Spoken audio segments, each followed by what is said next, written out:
Pemuda yang berhijrah terkadang merasa putus asa karena selalu teringat dosa di masa lalu. Kalau kau masih ingat dosa, alhamdulillah.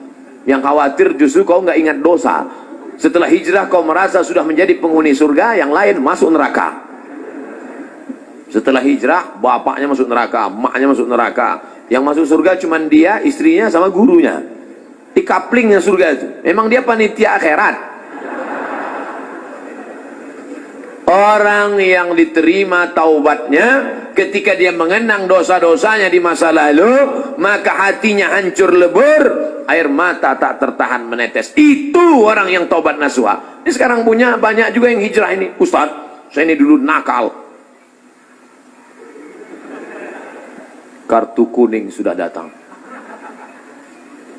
Banyak juga saya ketemu orang yang sudah hijrah taubat. Apa kata dia? Ustaz, saya ini semua minuman sudah saya minum, semua perempuan sudah saya rasa, dari Afrika sampai Eropa.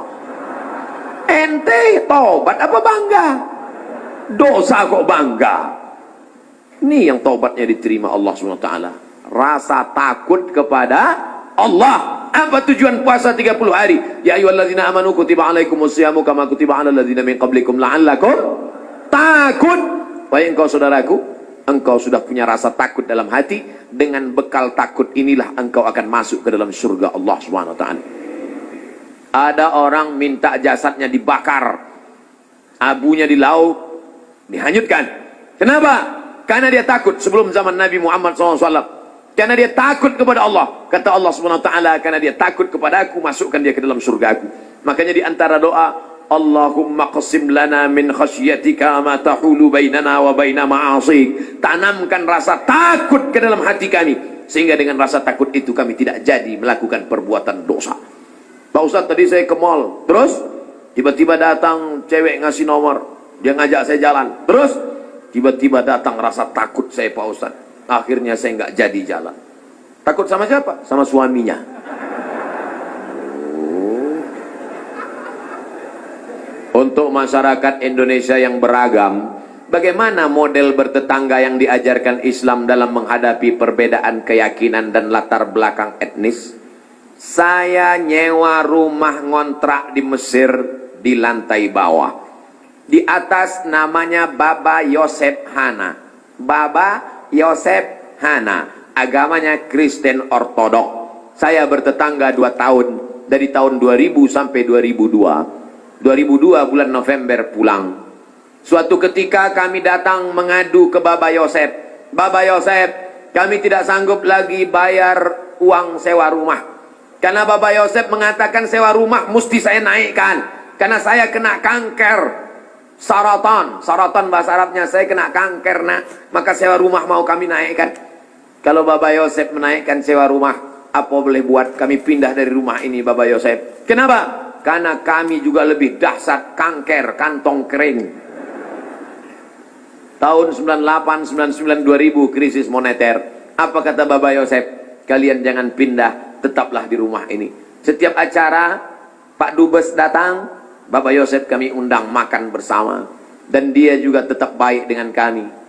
Kami tahu kami berbeda, maka mengucapkan tidak assalamualaikum, tapi kalau ketemu sobahal khair, selamat pagi. Sobahan nur, selamat siang. Masa al khair, selamat petang, selamat malam. Kami saling menjaga. Apakah karena berbeda lalu kemudian kami berkumpul bersama? Ini tuan rumah beda agama, mari kita siapkan pisau dapur, kita bunuh dia malam-malam. Wala ana abidum ma'abattum wala antum abiduna ma'abud lakum dinukum waliyadin. Kami tetap bisa bekerja sama. Di Indonesia, tetangga dekat rumah saya non muslim, kami bertetangga, tidak pernah konflik sampai hari ini. Mereka saya khawatir yang ribut-ribut di internet ini yang nggak bertetangga malah ribut. Manusia gagal paham. Kalau ada orang gagal paham, kita kasih paham, insya Allah dia paham. Yang jadi masalah ini, ada orang-orang yang cari makannya dari gagal paham. Kalau nggak gagal paham, nggak makan. Bahaya ini manusia. Mesti dibina. Kalau tidak bisa dibina, dibinasakan. Ustadz, ibu saya meninggal seminggu yang lalu. Ibu saya meninggal hari Jumat ini 11 Rajab setahun yang lalu. Sampai hari ini belum hilang sakitnya. Apalagi kalau seminggu yang lalu. Saya mohon doanya agar ibu saya ditempatkan di tempat terbaik di sisi Allah. Nanti di akhir majelis, bukan hanya ibu engkau saudaraku, ibu kita semua. Dulu, makin berjalan hari itu makin lama dia makin berkurang. Di antara yang menenangkan hati ini adalah banyak-banyak berkirim doa. Habis setiap solat, Allah maghfir laha warhamha wa'afiha wa'afu anha. Kalau kau sanggup baca sekhatam Quran, bacakan sekhatam. Tak sanggup sekhatam, baca Yasin. Tak sanggup Yasin, baca Fatihah. Fatihah tak juga sanggup, parah kali. Habis itu pula kalau kau ada duit gaji sedekah, belikan beras 10 kilo, sarden, ikan, kumpul, masukkan ke kresek, serahkan ke anak yatim. Sebutkan, ni anak yatim tolong doakan almarhumah ibu saya. Di mana dulu tempat dia solat, kau buka sajadah solat kau di situ, menenangkan hati. Wasta'inu bis sabri wassalah. Mintalah tolong kepada Allah dengan sabar dan solat. Saya tahu, man lam yadhuq lam ya'rif man lam yadhuq. Orang yang tak meninggal ibunya tak dapat dia merasakan bagaimana sakitnya kehilangan.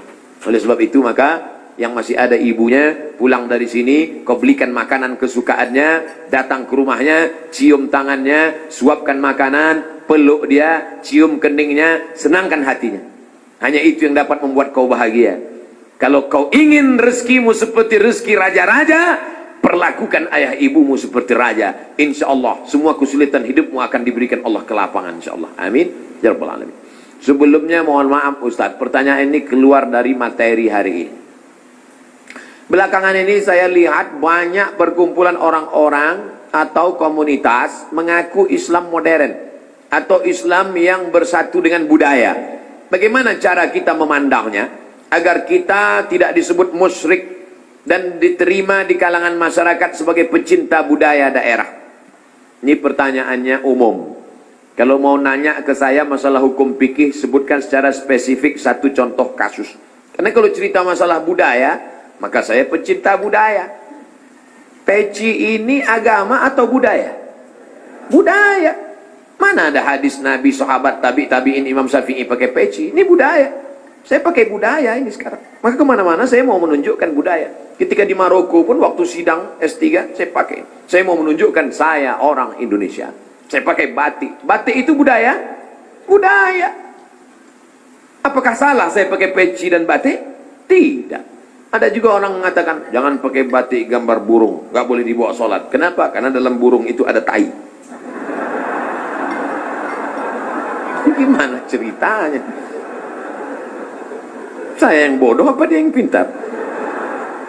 Selama budaya itu tidak mengandung unsur kemusyrikan, merusak akidah, maka ada syarat dan ketentuan berlaku. Wala ana abidum ma'abattum wala antum abiduna ma'abud lakum dinukum waliyadin. Karpet ini agama atau budaya? Budaya. Karpet ini budaya. Masjid Nabawi yang asli nggak ada karpetnya. Ini berapa kali budaya? Ini lagi membuat bunga-bunga. Ini budaya semua nih. Bunganya mati lagi. Oleh sebab itu maka bahkan masjid kita pun banyak budaya. Ini bangunan melengkung di tengah. Tiang melengkung di tengah disebut dengan kubah. Kubah itu budaya dari Bizantium, Romawi. Makanya bangunan-bangunan Romawi, coba tengok gereja-gereja ortodok di Moskow pakai kubah. Orang yang tidak ngerti dia tengok, loh kok ada masjid di Moskow? Padahal itu katedral. Bangunan itu adalah budaya Eropa, budaya Bizantium, budaya Romawi kuno. Diambil, maka tidak jadi masalah karena tidak terkait dengan akidah. Begitu juga dengan tiang menara masjid. Itu bukan agama, itu budaya. Karena dulu di Mesir ada namanya tiang tinggi tempat api di tepi laut. Supaya para nelayan kalau tengah malam jangan sampai kapalnya nabrak ke pantai. Maka disebutlah tempat itu mercusuar. Sehingga di tengah malam dia ngelihat. Waktu itu belum ada GPRS. Maka dia lihat, oh kita udah dekat di tepi pantai. Maka layar mesti diarahkan ke melawan angin. Supaya kapal tidak laju, supaya tidak kencang. Lalu kemudian ketika orang Islam melihat ada menara tinggi, apinya dibuang, muazzinnya naik ke atas. Allahu Akbar, Allahu Akbar. Sekarang muazzinnya di bawah, mikrofonnya ke atas. Sound systemnya di atas. Sekarang nggak ada lagi kabel, wireless. Ini semuanya budaya. Selama budaya itu tidak merusak akidah, maka boleh. Yang nggak boleh itu budaya celana pendek. Kenapa? Karena melanggar syariat Islam. Nampak pangkal paha dan lutut. Tidak sah salat. Selama budaya tidak melanggar akidah, maka dia boleh dilaksanakan. Budaya itu apa Pak Ustaz? Hasil cipta karya karsa manusia yang tidak ada wahyu di dalamnya.